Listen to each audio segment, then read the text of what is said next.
Itinanggi ni George Licauco, pinsan ni Pangulong Noynoy Aquino, ang balitang sangkot siya sa umunay pangingikil sa check company na Inecon para sa pagbili ng dagdag na mga bago ng MRT-3. Paliwanag niya, dati siyang consultant ni Executive Secretary Paquito Ochoa at on-call siya para bantayan ang iba't ibang proyekto ng DOTC.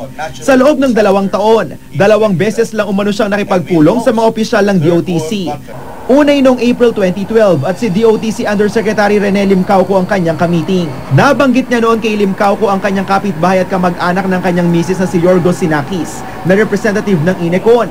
Matapos ang pulong, itinanong ni Licauco kung interesado ba si Limcauco na makausap si Sinakis. Natuloy ang pulong ng dalawa pero giit ni Licauco, hindi siya dumalo rito.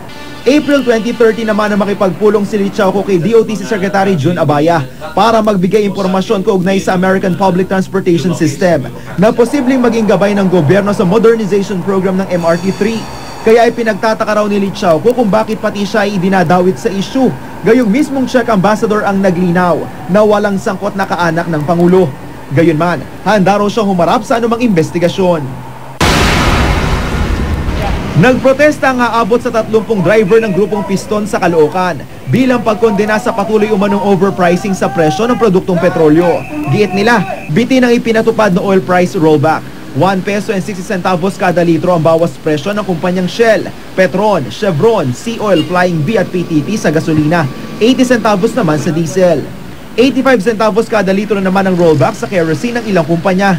Ang Uni Oil, nauna nang nag-rollback kagabi. Giit ng Piston, hanggat hindi bumababa sa 40 peso level ang diesel, mananawagan sila ng 6 peso fuel discount para sa mga pampublikong sasakyan.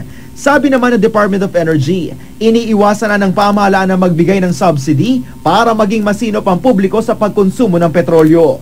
Julio Segovia, GMA News.